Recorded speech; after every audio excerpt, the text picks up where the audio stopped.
حسبنا الله ونعم الوكيل نعم المولى ونعم النصير. أعوذ بالله من الشيطان اللعين الرجيم. بسم الله الرحمن الرحيم. الحمد لله رب العالمين وبه نستعين وهو خير ناصر المؤمنين. ثم الصلاة والسلام على أشرف الأنبياء والمرسلين أبي القاسم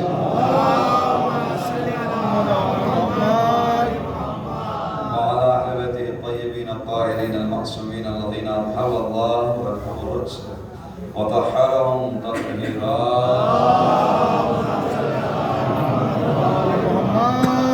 لعنة الله على أعدائهم أجمعين. أما بعد فقد قال الله الحكيم في كتابه الكريم. بسم الله الرحمن الرحيم. إن أول بيت وضع للناس الذي ببركة مباركا وهدى للعالمين. اللهم صل على محمد وآل محمد. گزارش ہے ایک مرتبہ سورہ الحمد اور 3 مرتبہ سورہ اخلاص کی تلاوت فرمانا. مرحوم مغفور مرزا ظفر آغا ابن مرزا حسن آغا اور جناب مرحوم سید علی عباس ابن سید حیدر عباس اور جملہ ارواح مومنین و مومنات. الحمدللہ رب العالمین.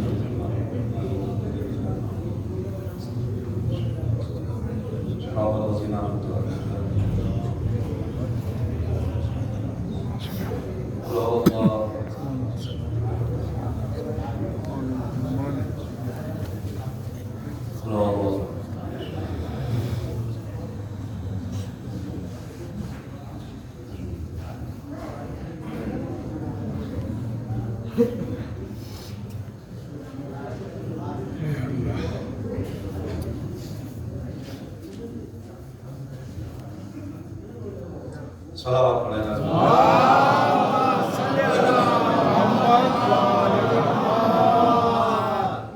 محترم ناظرین، جس آئے محفل ہدایہ کو انہوں نے گفتگو قرار دیا ہے اس کا رشتہ ہے خانہ کعبہ سے.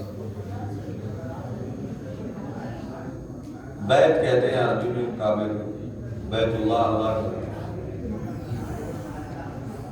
ایک اور صلوات پڑھیں محمد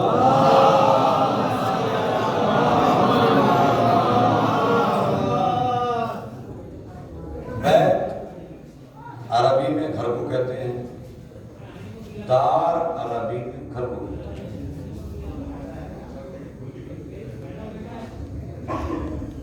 اسی طریقے سے لفظ مسجد. مسجد کسے کہتے ہیں؟ جہاں کے اوپر سجدہ ہو، جائے سجدہ مسجد. یہ 2 لفظ ذہن میں رکھیے گا. انشاءاللہ مجلس انشاءاللہ مرحوم کو بہترین ایصال ثواب. بیت اور مسجد. اور یہ ویسے بھی بندہ مومن کے ذہن میں ہونا چاہیے کہ اس کا راستہ گھر سے مسجد تک ہو، مسجد سے گھر تک.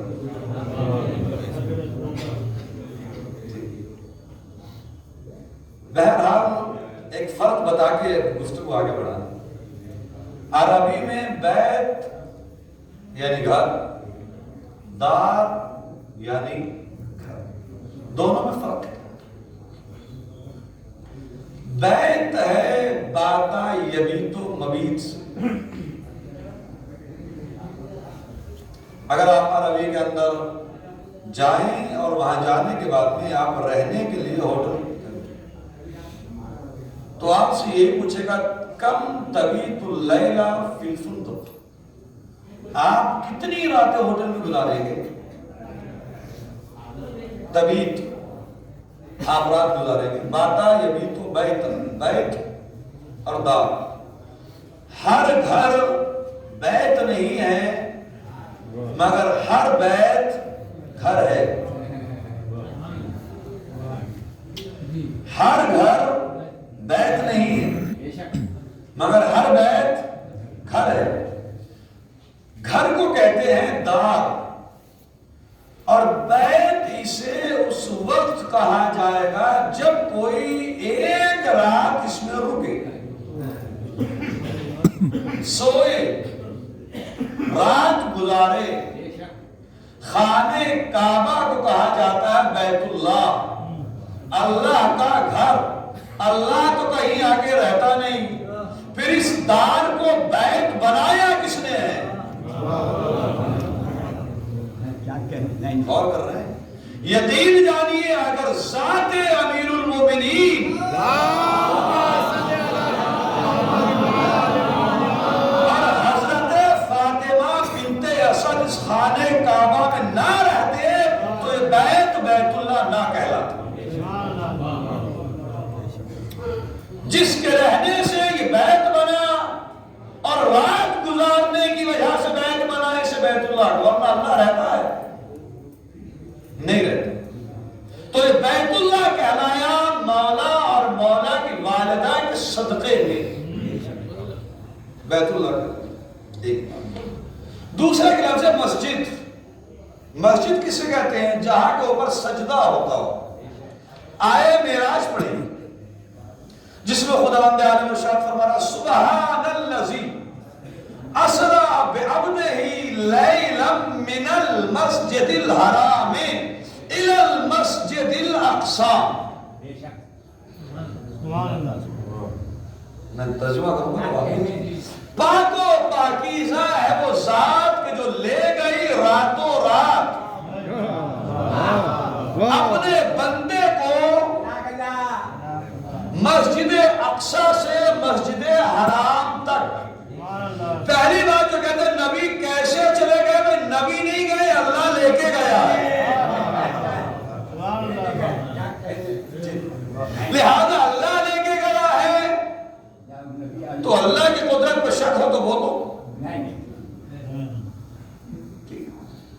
اسی لیے آپ نے دیکھا ہوگا کہ جس نبی معراج کو گئے تو ہر علماء اہل سنت نے کتاب میں جب واقعہ معراج کو لکھا ہے تو یہ لکھا کہ نبی اللہ اتنے جلدی معراج کر کے آئے کہ زنجیر در ہلتی رہی، وضو کا پانی بہتا رہا، بستر کی گرمی باقی رہی۔ یہ جو میں نے لفظ کہا کہ زنجیر در، یہ جان بوجھ کے کہا، اور یہ جو میں نے روایت بیان، کیوں؟ اس لیے کہ کچھ مخالفین دشمن فاطمہ زہرا یہ ظالمین کو بچانے کے لیے یہ کہتے ہیں اس زمانے میں دروازے کہاں ہوتے تھے، وہاں تو پردہ پڑا ہوتا تھا۔ تو جو تمہارے بزرگوں نے حدیث لکھ دی نبی اتنے جلدی معراج پہ گئے کہ زنجیریں در ہلتی رہی، تو زنجیر دروازوں میں ہوتی ہے، پردوں میں نہیں ہوتی۔ صلوات پڑھے گا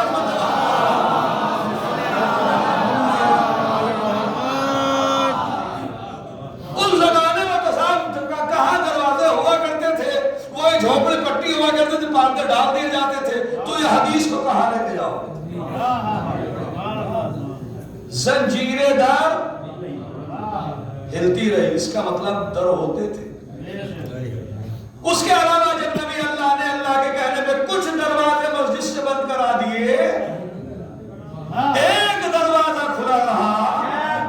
جناب عباس نے آنے کے بعد پیغمبر خدا کے چچا نے کہا ہے محمد، اے میرے بھتیجے، آپ نے سب کے دروازے بند کرا دیے علاوہ علی کے اللہ کے رسول نے کہا نہ میں نے کسی کا بند کرایا ہے نہ میں نے کسی کا کھلوایا ہے۔ دروازہ نہیں تھا تو بند کیا ہوا؟ اور دروازہ نہیں تھا تو کھلا کیا؟ جس کے بعد کچھ بزرگ صحابہ نے آنے کے بعد کہا یا رسول اللہ اوپر سے ایک کھڑکی کی پرمیشن دے دیجئے۔ کیا کھڑکی کی پرمیشن بھی نہ ملے گی؟ کون؟ بڑے بڑے صحابہ۔ اب جب بڑے بڑے صحابہ مسجد نبوی میں اپنے لیے کھڑکی نہ کھلوا لے تمہارے لیے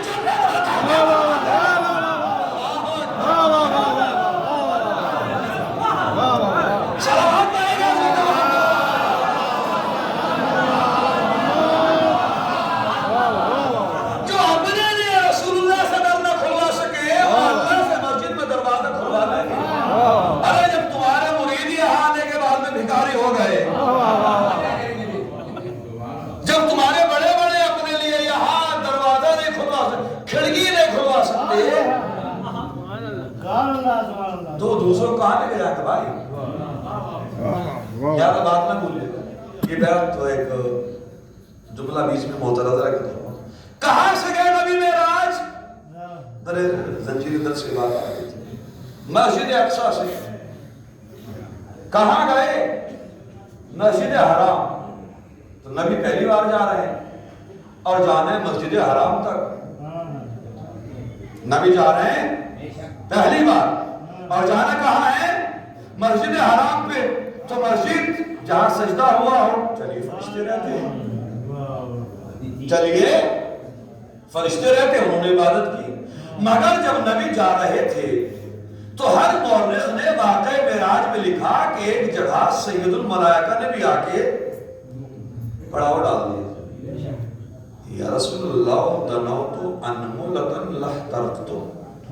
اگر اب ایک پورے کے برابر بھی آگے بڑھا تو جل جاؤں.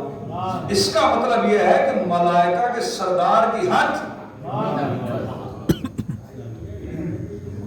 صدر المنتہا میں تمام ہو گئے. اسی لیے اسے کہتے ہیں منتہا, انتہا کی جگہ. جہاں پہ ملائکہ کی انتہا ہو جائے اسے منتہا کہتے ہیں. تو اب جب سید الملائکہ نہیں جا سکتا تو کوئی ملک کیا جائے گا؟ اور جانا کہاں ہے؟ مسجد حرام تک. تو بھیا یہ بتائیے کہ وہ مسجد جگہ بنی کیسے؟ بس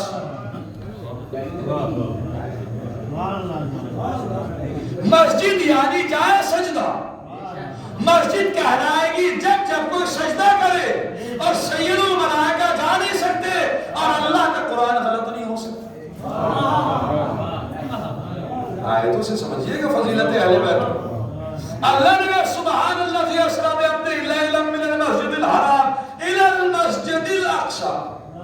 مسجد حرام سے مسجد اقصی تک. تو بھئی مسجد جگہ کیسے بنی؟ نبی تو پہلی بار جا رہے ہیں, ملک جا نہیں سکتا. تو اب تلاش کرو نا کہ کون سی ذات ہے کہ جس نے وہاں جا کے سجدہ کیا ہے. یہ راز نہ کھلتا کہ جب جناب مصطفیٰ وہاں پہنچے ہیں اور ادھر سے علی کے لہجے میں اللہ نے گفتگو کی اور جب ہاتھ بڑھایا تو انگوٹھی کس کی تھی؟ پہلی بات تو اللہ کا ہاتھ نہیں ہے. اور جو ہاتھ مان لے وہ اللہ نہیں جس کے ہاتھ ہوگا. تو وہ ہاتھ کس کا تھا؟ اس کا مطلب کوئی ذات پہلے سے تھی کہ جس کا وہاں آنا جانا تھا, کہ جو وہاں جا کے سجدے کیا کرتی تھی. اس کا مطلب یہ ہے کہ جو ملائکہ کے جانے سے پہلے جہاں ملک نہ پہنچے, جو نبی کے جانے سے پہلے ارے مسجد عرش کو مسجد بنا دے, کعبے کو بیت اللہ بنا دے, اسے علی کہتے ہیں.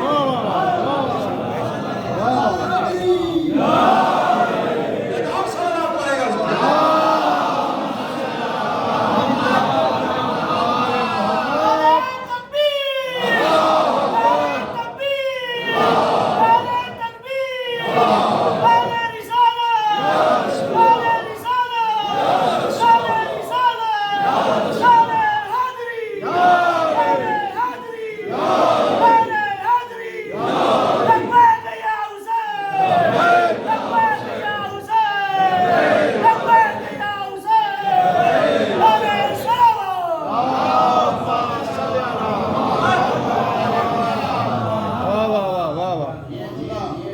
عرش پہ اللہ کی اقصی کو مسجد بنا دے, سرزمین مکہ پہ اس کا بیت بنا دے, اسے علی.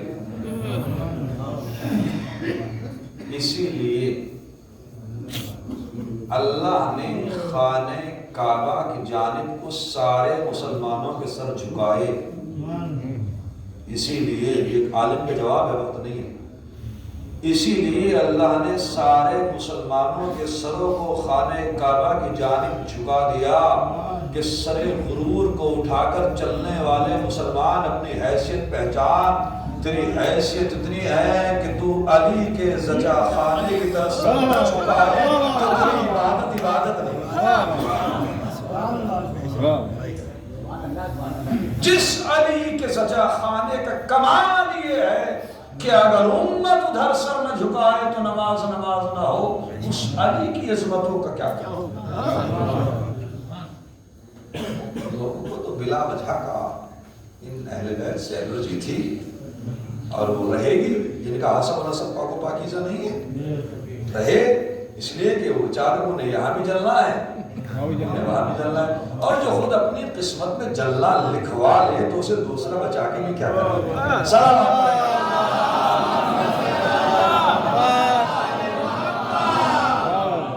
اچھا ایک گفتگو، ایک فقرہ اور گفتگو تو ان اول بیت، پہلا گھر دنیا ترقی یافتہ آگے بڑھ رہی ہے، اور دنیا ہر انسان جب سرچ کرتا تو کچھ اس کی کوشش یہ ہوتی ہے کہ وہ پہلی چیز پر پہنچے کہ یہ پہلے کب ہوئی، شروع کہاں سے ہوئی، اس کا آغاز کیا ہے، اس میں ابتدا کیا ہے۔ بہت سے پوچھتے نا صاحب سب سے پہلے کون پیدا ہوا، زمین کا فرش کہاں سے بچھنا شروع ہوا، کون سی جگہ ہے کہ جہاں پر سب سے پہلے سورج نے اپنی روشنی کو ڈالا ہے، اس کے بعد قیامت تک نہیں پڑے گی۔ ایسے سوال آتے ہیں، تو وہی میں سوال یہ ہے کہ سب سے پہلا گھر یہ تو اللہ نے بتا دیا، اِنَّا اول بیت، سب سے پہلا گھر۔ اگر اللہ نہ بتاتا اور لوگوں سے پوچھے بتاؤ دنیا میں سب سے پہلا گھر ہے کون سا ہے، تو دنیا شاید پتہ نہیں جواب دے پاتی یا نہ دے پاتی، مگر اللہ نے کہا کہ تم زیادہ ٹینشن مت لو، یہاں بتا دیتے پہلا گھر۔ مگر جب گھر بنتا تو پہلے سے نشانیاں ہوتی ہیں نا، اس لیے کہ جب جناب آدم کو جنت سے اللہ نے زمین پہ بھیجا ہے تو کہاں آئے جناب آدم؟ کوہ اندری جا شری لنکا کے اندر ایک پہاڑ ہے جسے واپا اسپیس کہا جاتا ہے، چونکہ شری لنکا میں تمل میں باپ کو واپا کہا جاتا ہے، اور چونکہ جناب آدم سب کے باپ ہیں تو اس کو واپا اسپیس کے نام سے وہ جگہ ہے جہاں کے اوپر ہر مذہب کی عبادت گاہ موجود ہے۔ کیوں؟ اس لیے کہ جناب آدم کا ہر انسان سے رشتہ ہے، ہر مذہب سے رشتہ ہے، کہیں بھی آئے کس کی اولاد ہے؟ حضرت آدم۔ تو جب جناب آدم آئے وہاں سے پھر جناب حوا کے فراق میں روتے ہوئے سرزمین مکہ میں پہنچے تو اللہ نے سکون نہیں مل رہا تھا سرزمین مکہ کے پاس، جو اس کے اللہ نے جبرائیل کو بھیجا، کہا جانے کے بعد حضرت آدم کو خانہ کعبہ کے پاس لے جاؤ، انہیں نشاندہی کی۔ خانہ کعبہ کی نشاندہی تھی جس کے آثار کب سے ہیں، یہ کب سے جگہ ہے خانہ کعبہ کے لیے مخصوص۔ یہ حجر و مدر جو پہلے نشانیاں ہوا کرتے تھے کہ وہاں کے اوپر پتھر لگا دیا کرتے تھے، یا وہاں کے اوپر کوئی نشانی کے طور پہ گھیراؤ کے لیے کہ یہ ہمارا جگہ ممکن ہو جاتی، یہ کس نے نشانی لگائی کہ چار دیواری یہی جگہ ہے خانہ کعبہ، اس کی پہچان کس نے کرائی؟ جناب جبرائیل۔ تھی کب سے کہ یہ جگہ خانہ کعبہ بنی، اس کے عمود اربع کس نے بتائے،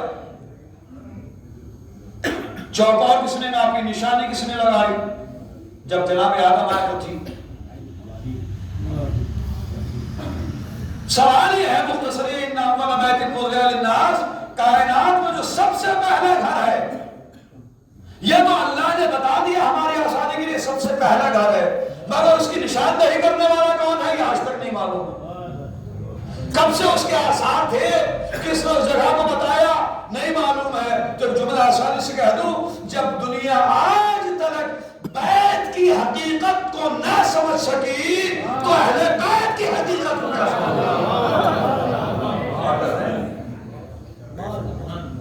بیت کی حقیقت آج تک انسان کو معلوم نہیں، حقیقت اہل بیت کیا معلوم ہوگی؟ یہ وہ ہستیاں، یہ وہ افراد ہیں کہ جنہیں اللہ نے زمین پہ اتارا ضرور ہے، مگر اس لیے نہیں کہ تم انہیں آنکھیں دکھاؤ، اس لیے نہیں کہ تم انہیں تکلیفیں دو، اس لیے نہیں کہ تم انہیں ستاؤ۔ یہ جو لباس بشریت پہننے کے بعد کہا، اس لیے نہیں کہ تم جیسے ہیں، آپ قرآن مجید کو لائبریری کی بھیڑ میں آ کے رکھیے اور پوچھے کیا قرآن عام کتابوں جیسا ہو گیا؟ ہو جائے گا؟ کوئی مسلمان مان لے گا؟ تو جب قرآن مجید کتابوں کی بھیڑ میں جانے کے بعد عام کتابوں جیسا نہیں تو رسول پہ کرے بشر پہننے کے بعد میں عام بشر جیسے کیسے ہو جائے؟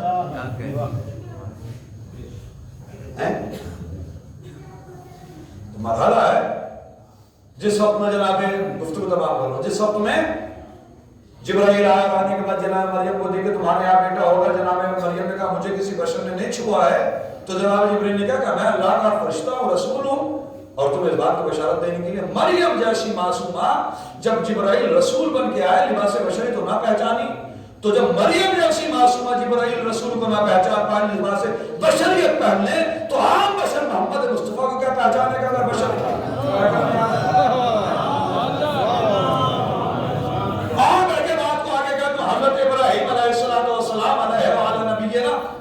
السلام جب آئے ان کے پاس میں دو فرشتے آئے لباس بشری پہننے کے بعد انہوں نے بکرا ڈھونڈ کرے تھے، کہا کھاؤ، کہا ہم تو یہ کھاتے نہیں ہیں، کہا پھر کہا ہم تو اللہ کے فرشتے ہیں۔ وہ فرشتے بشری لباس میں آ گئے، بشری شکل میں آئے تو ابراہیم جیسا رسول نے پہچانا جو رسولوں کا جد ہے، شیخ ہے، شیخ الانبیاء ہے، رسولوں کا سردار ہے، جد الانبیاء ہے، تو عام بشر حضرت محمد مصطفیٰ کو کیا پہچان لیتے؟ عام بشر اہل بیت کو کیا پہچان لیتے؟ یہ تو آئے اس لیے تھے تاکہ تمہیں بلندی عطا، یہ آئے اس لیے تھے تاکہ تمہاری فکر کو بلند بنائے، تمہارے سماج کو بلند بنائے، تمہارے شعور کو بلند بنائے۔ ایک لفظ کہہ کے آگے بڑھ جاتا ہوں، یہ عظمتیں بٹورنے کے لیے نہیں آئے تھے، یہ عظمتیں بانٹنے کے لیے۔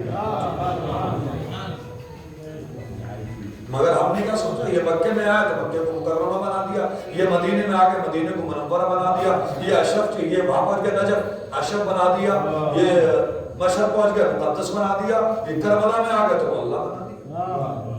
انہوں نے تو زمینوں کو شرف بخشے ہیں، ان کے قدم جس جگہ کو پر پڑ جائیں وہ ذرہ آفتاب سے مقابلہ کرنے کے لیے تیار ہے۔ یہ بیزر کو آئے تو ابوذر بنا دیں، یہ کافر کو مسلمان بنایا، مسلمان کو سلمان بنایا، سلمان کو بنا کے بننا اہل بیت کی سند دے دیں، دنیا نہیں دے پہچانے۔ ان کی عظمتیں تو عقلوں میں نہیں آ سکتی، اسی لیے میں بار بار کہتا ہوں مولا نے کہا عمار ہمیں عقلوں سے مت سمجھنا، ہم تمہاری عقلوں میں آنے والے نہیں ہیں۔ اور ابھی تک سب سے تیز عقل جس آدمی کی استعمال ہوئی ہے 100 میں سے 13%، 13% ابھی عقل استعمال ہوئی ہے دنیا کے اندر سب سے تیز۔ اگر 100% بھی عقل یوز ہو جائے تب بھی اہل بیت عقل میں آنے والے نہیں ہیں۔ تم ہواؤں میں اڑنے لگو اہل بیت کو نہیں سمجھ سکتے، تمہاری گاڑیوں اوپر اڑنے لگے پلین کی طرح اہل بیت کو نہیں سمجھ سکتے، تم ایک اشارے میں یہاں سے کسی دوسرے ملک پہنچاؤ اہل بیت کو نہیں سمجھ سکتے۔ ابھی تو 13% عقل یوز ہوئی ہے تب یہ عالم ہے، 100% بھی عقل یوز ہوگی تو اہل بیت عقلوں میں نہیں آ سکتے، تو جب 100% عقل یوز ہو اس میں نہیں آ سکتے تو اس میں کہاں سے آ جائے؟ مگر مسلمان کہہ رہے ہیں وہ ہم جیسے یہ اس لیے نہیں آئے تھے، یہ تو صرف اس لیے آئے تھے کہ اللہ سے انہوں نے تمہیں سمجھانے کا، تمہاری ہدایت کا، تمہیں جنت لے جانے کا انہوں نے وعدہ لے لیا تھا۔ سنگلاخ وادی میں پڑا ہوا انسان سسک رہا تھا، چیخ رہا تھا، پکار رہا تھا پروردگار ہم یہاں سے وہاں کیسے جائیں گے؟ یہی وجہ ہے کہ ہر چیز ہماری قسمت کی کہاں اوپر ہے۔ آپ چاند کو دیکھیں تو اوپر دیکھیں، سورج کو دیکھ رہے ہیں تو اوپر دیکھ رہے ہیں، ستاروں کو دیکھ رہے ہیں تو اوپر دیکھ رہے ہیں، جنت کا ہوا ساری نگاہ بشریت ہمیشہ ہمیشہ کے لیے بلندیوں کو پٹی کی ہوئی تھی۔ جب اہل بیت آ گئے تو وہاں کے فرشتے یہاں آنے لگے۔ یہ سورج کو یوں دیکھتے تھے، انہوں نے کہا یہ لو اب دیکھو، یہ ستارے کو وہاں دیکھ رہے انہوں نے در پہ بلا دیا۔ یہ صرف اسی لیے تو تاکہ تم سمجھو کہ عوام اور ہوتی ہے امام اور، یہ اس لیے نہیں آتے کہ تم ہمیں مانو، یہ تو اس لیے آتے کہ تم سمجھ جاؤ، اللہ کی قربت اختیار کر لو، اس کی بندگی کو سمجھ لو۔ مگر لوگوں نے ان کے ساتھ میں ظلم، وہ زیادتی، وہ سب سے اٹھائے کہ رات کی میں نے مجلس میں پڑھا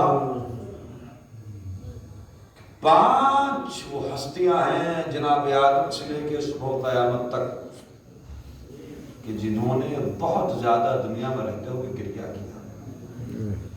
حضرت آدم، حضرت یعقوب، حضرت یوسف، حضرت زہرا اور حضرت سجاد. اور جب نمبر 1 سے اوپر چلے گا تو اس کا مطلب اس کی مصیبتیں زیادہ ہیں. 1 کے بعد جب نمبر 2 آ جائے گا گریے میں تو دوسرے والے کی مصیبتیں زیادہ ہیں. جب 3 آئے گا تو تیسرے والے کی مصیبتیں اس سے زیادہ ہیں. جب چوتھا آئے گا تو اس کی مصیبتیں اس سے زیادہ ہیں. آج چونکہ آگے مولا نے حدیث کو روک دیا. زین العابدین اپنے بابا کو ہمیشہ کریا کرتا. جب کبھی کھانا آتا تھا تو پانی آتا تھا تو مولا کے غلام نے کہا مولا کتنا ہو. ایسا لگا کہ مولا آپ روتے روتے جان نہ دے. مولا نے کہا بھائی تجھ سے برداشت تو نہیں ہو رہا ہے. مجھے روتا دیکھتا ہوا تو مجھے فکر کرنے لگا میں نے تو اپنے شہیدوں کو کربلا کے میدان میں قتل ہوتے ہوتے دیکھا. یہی سوال مدینہ میں منہال نے کیا مولا کب تک گریا کریں گے. منہال سے مولا نے کہا منہال تم نے میرے ساتھ انصاف نہیں کیا. مولا شہادت تو آپ کے گھر کی میراث ہے. منہال تم نے انصاف نہ کیا. شہادت میراث ہے ہم کب انکار کر پائیں. مگر کیا بازاروں میں ماں بہنوں کا برہنہ سب بلایا جانا یہ بھی ہمارے گھر کی میراث ہے. جب شام کے قید خانے میں ہندائی اور جناب زینب کو معلوم ہوا تو جناب زینب نے بیویوں سے کہا کہ بیویوں صبر کا دامن تھامو. ایسا نہ ہو کہ ہندو کو معلوم ہو جائے کہ ہم کون ہیں. مگر جب وارث نے آنے کے بعد کہا کہ تمہارے چہرے بتا رہے ہیں کہ تمہارا رشتہ کسی شریف گھرانے سے ہے. بتاؤ صحیح کہ تم کہاں کے رہنے والے ہیں. تمہارا جرم کیا ہے. تمہاری خیریت لینے والا کون ہے. تمہاری مصیبتیں کیا ہے. زینب نے کہا ہم مدینے کے رہنے والے. ہند نے مدینے کا نام سنا تڑپ کر کبھی مدینے میں تو میرا آقا حسین. اب یہ کیسے بتایا کہ روز حسین قسم ہو کے نیدر بلند ہو کے میرے دربار میں آیا. بھی وہاں پہ میری شہزادی زینب بھی رہتی. اب زینب کیسے بتائیں کہ وہی زینب ہے تیرے سامنے کھڑی. بس شہزادی نے جواب تو نہ دیا مگر سوال کو بدل دیا. اس نے کہا تھا کہ مدینے میں میرے یہ رہتے ہیں. شہزادی نے جواب نہ دیا بس ایک فکر کہا ہے کہ زینب کو دیکھے گی تو پہچان لے.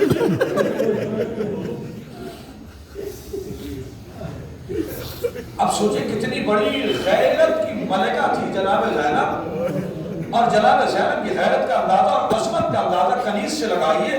جب ہند کے سامنے کہا نا زینب کو دیکھے گی تو پہچان لے گی تو ہند کنیز تھی کیا کہا خبردار یہاں زینب کا نام لینے. ہند کی نگاہ میں کیا ہے مقام زینب کا. خبردار یہاں زینب کا نام لے. کہا بی بی میں اتنا پوچھ رہا ہوں زینب کو دیکھے گی تو پہچان لے گی. کبھی میں نے کہا زینب کا نام نہ لے. اب برداشت نہ تو زینب نے چہرے سے بالوں کو ہٹایا. ہٹانے کے بعد کہا ہے ارے تیرے سامنے تو زینب کھڑی ہے. ایک مرتبہ اپنی نگاہ کو پھینکا دربار میں آئے. آنے کے بعد نے کہا یزید ارے جہاں سے پردہ چلا نبی کی بیٹیاں دیار بدیار گرائے جا رہے ہیں. ارے تجھے شرم و حیا نہیں آئے. ہند کو آتا دیکھ کے کہا ہند یہ تیری کیا حالت.